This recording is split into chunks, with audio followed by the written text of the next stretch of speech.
We're going to talk about, control of invasive chokecherry in Alaska, and some work that I've been doing on that over the last several years. So we'll dive right into it once I can get my screen to start moving.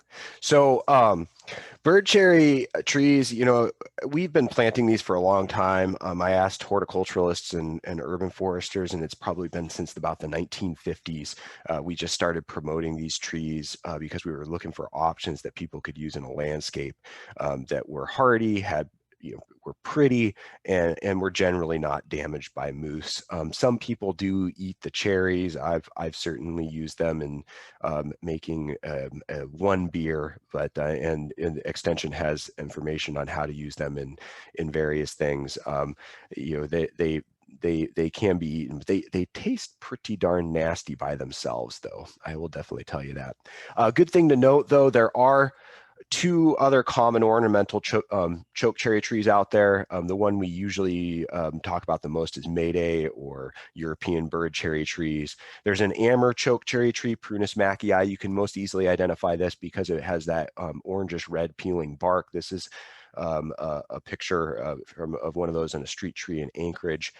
This has spread a little bit in the Anchorage area, but not much elsewhere. I think we've seen like maybe a handful of trees that have spread outside of cultivation in the Anchorage area. So we're not really, we're sort of hesitant to call this one invasive yet, but also not recommending that we plant it much. There's another one though, the Canada Red, which is a cultivar of the species Prunus virginiana. This one has spread in the Anchorage area. We typically identify it by the leaves turning red or purple in the late June, early July timeframe. Though is a characteristic of the cultivar. Prunus virginiana is actually native to most of North America. We don't have any native Prunus in Alaska, though.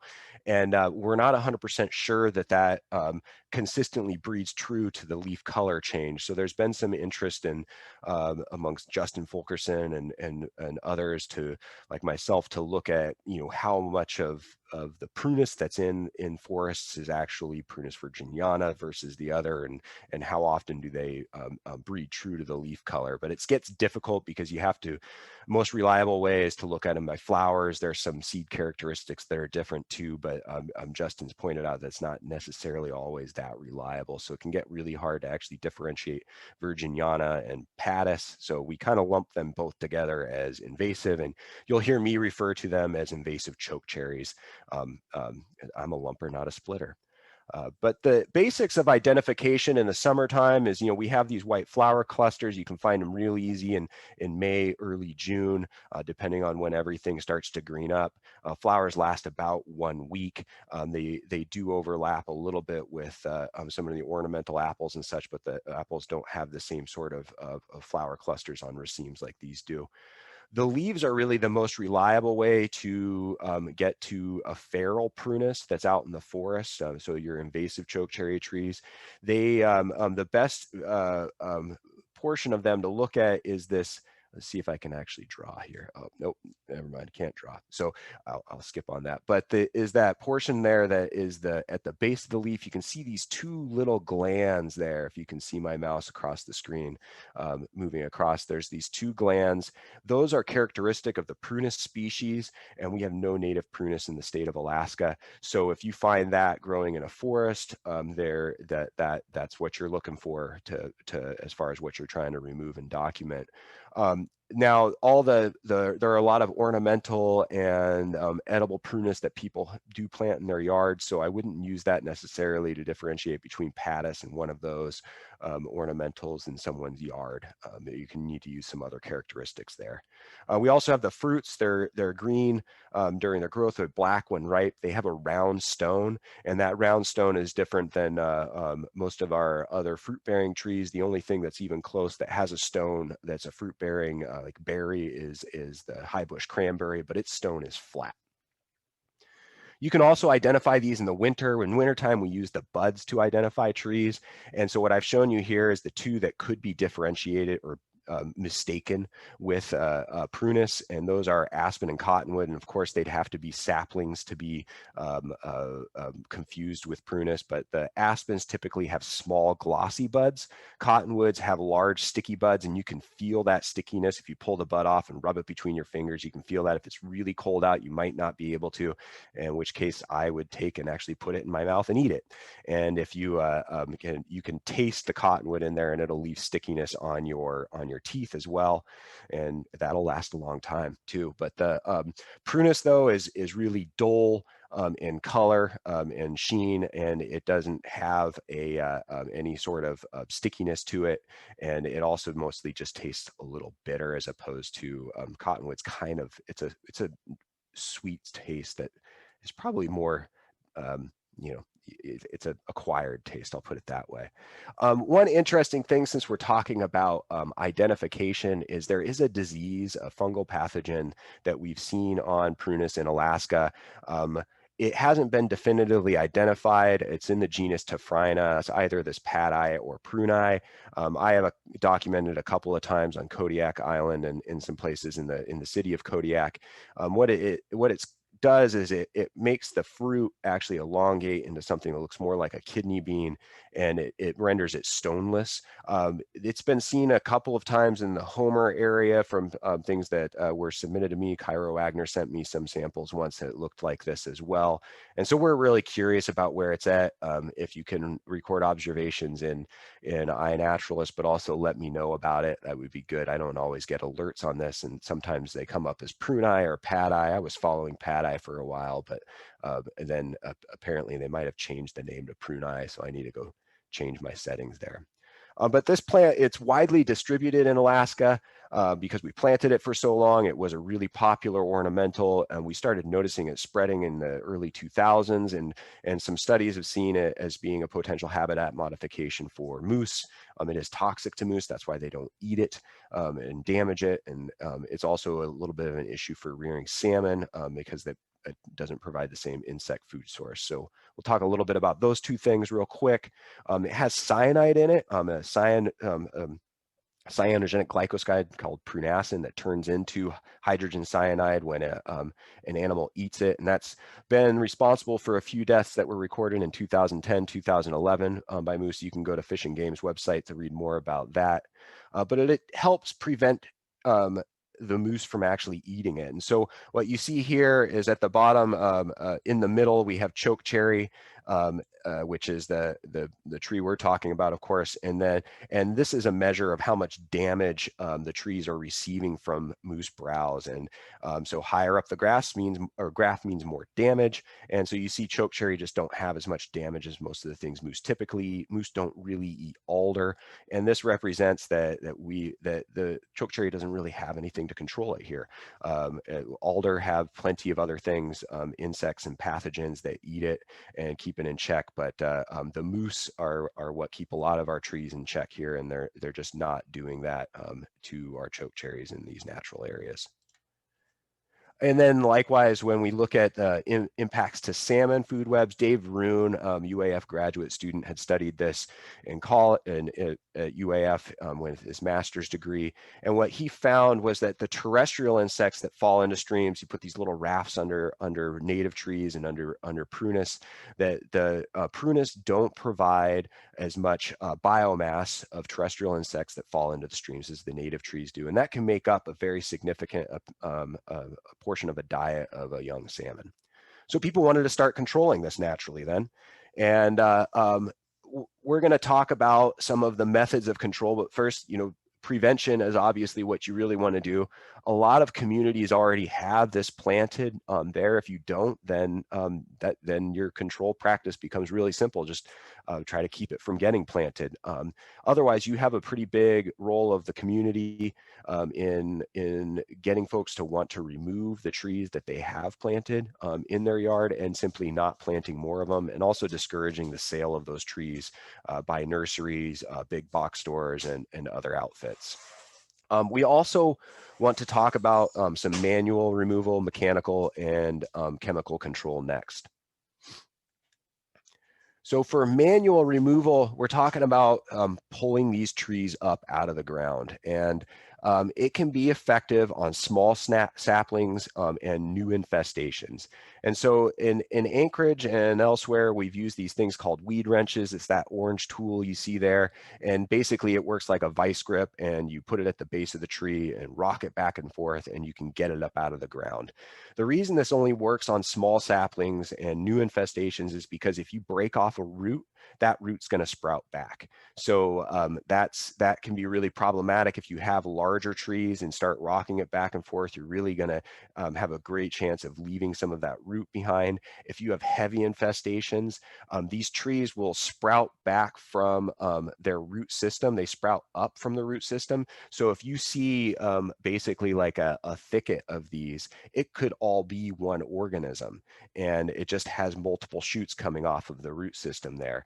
And if you start to pull at that, you're going to end up breaking things off and leaving a lot of it behind. So this is really best done with sparse infestations, where you can start to pull these out as individual plants, and you can make a dent on that. Having a little bit more helps with these weed pulls. This is the Anchorage Weed Smackdown, or pictures from that. And so we have targeted some larger infestations there, and typically that's coupled with some other control activities that are going to follow up on that. Mechanical removal tends to be a little counterproductive. It stimulates additional growth. If it's the only thing you can do, though, then go for it, because if you got some large trees, you're at least going to keep it from producing seedlings for a while. Just know you're going to have a little bit of a mess afterwards. And the reason you're going to have a mess afterwards is that the stumps are going to sprout back. If you cut this back, it will grow branches immediately out of those stumps, and you're also going to stimulate it to create root suckers, and that's going to make a thicket. And any branches you leave around, they can have potential to resprout into new trees as well. And this is basically the response to that. Some pictures from Tim Stallard where trees have been cut down, and all these little branches you see all over the place are basically the mess that happens afterwards from that. Stimulate up in the upper picture is the root suckers coming up, and then in the lower two pictures you can see the branches coming off of the stump that's been left behind. So really, you need to get some herbicide on there to kill this plant, because it's going to sprout back. You need to get those systemics in there that are going to move down that stem and into the roots and kill off that. We're going to talk a little bit about broadcast foliar, and then some direct treatments, frill and cut stump, as well as injection and basal bark treatments. So broadcast foliar, I'd recommend using this if you have some really dense infestations. Some of the issues with the direct treatments is you're using a very high concentration of herbicide when you apply it to each one of those stems. And I've read some articles about basal bark treatments in particular that point out that it's really easy to get up above your allowable amount to use per acre when you are dealing with some really thick infestations. So you're either going to end up in those situations having incomplete control because you can only treat a portion of the total area, or you're going to exceed your per acre limit. So in these dense infestations, especially because in the Anchorage area, we'll see 10, 12-foot tall trees that are growing in really dense thickets. You may want to consider cutting the trees down first and then coming back and spraying the regrowth. That'll help prevent drift, because you're spraying shorter trees instead of using a wand up above your head. That's going to ease your application and allow you to use a little less herbicide than some of those direct treatments, but also get some good absorption through those plants. Now, you want to make sure you can't just cut them back and then come back later that summer and do it. You're probably going to have to wait until the following year, because you need substantial enough regrowth that the amount of herbicide you're allowed to apply in that area will absorb through those leaves and actually contact those leaves instead of just getting on the soil. About 2 minutes, Gino. Great. So we got some cut stump treatments as well. This is when you cut a tree down, and you got to apply that herbicide fast within about 30 minutes. You're going to use a concentrated herbicide, and you apply it to the outer ring. If you have smaller trees, just applying to the entire stump is cut area is okay. You got to do it quick because trees compartmentalize injuries fairly quickly, and then you're not going to get the same absorption. Frill treatments, you're going to hack or cut into the tree's bark. You need to make it completely around the tree in these different cuts, and then you immediately apply that herbicide then to the cut area. And then we have basal bark treatments as well. Some other ones that are out there that are very similar are dormant stem and thin line treatments. With a basal bark treatment, you apply the herbicide in an oil carrier or mineral oil carrier to the lower 12 to 18 inches of a trunk. You can do this any time of the year as long as there's not snow on the ground. And it takes a special kind of herbicide though. Usually they're ester formulations or aminopyrrolid that can work with that basal oil and absorb through the bark. The thin line and dormant stem treatments, they have different names depending on the product you're using. Those are often used on smaller trees and saplings, and you apply them to usually to the lower, just below the first major branch of a tree. Then stem injection takes some specialized equipment. The herbicide capsule is injected into the tree, and like the frill treatments, you have to do that to several parts around the entire trunk of the tree. And then the herbicide capsule itself is registered as a product. And so there's, that I know of, I think there's a couple of active ingredients out there, glyphosate and imazapyr, I believe. And then here's a chart we have about some products that are out there, active ingredients that you can use for these various types of applications. This is found in a publication we have on controlling prunus that if you Google UAF CES prunus control, you can find this information there as well. But the main ones that we typically see out there are glyphosate, 2,4-D triclopyr, the triclopyr ester, which is used for those basal bark treatments, imazapyr and aminopyrrolid. Does that put me out of time? Great. Yep, that's time. Get to my last slide so you can get to, that's the, we have a YouTube video on this too that has some more information as well. So go look at that, and my daughter at least I can be like, hey, look at how many things I have. I'm a YouTube star. And then that UAF publication is UAF CES prunus control. Just Google that. Okay, great. I'll pass this on to Christina for any questions in the chat. Yeah, there's a couple questions. Paul Bennett's, I got another. Paul Bennett's is asking, is that the rust-colored fungus we often see on prunus after herbicide application? I don't think so. That is probably something else that has to do with a fungus that's basically just getting onto the dead tree itself. Okay. And Heather's asking, has there been any studies on the distance or max range of seed dispersal from birds on the cherries? Definitely not in Alaska. I have seen, and it's been a long time since I've read some of these, there are studies that look at seed dispersal on chokecherries from birds and how far they usually go. The long and short of it is that most of your seeds are going to be dispersed very short distances, but some of them can disperse very far. So it's important to get those big trees out. I think that's the main takeaway I've got from reading about seed dispersal is get rid of those big trees. Visit KenaiInvasives.org to learn more.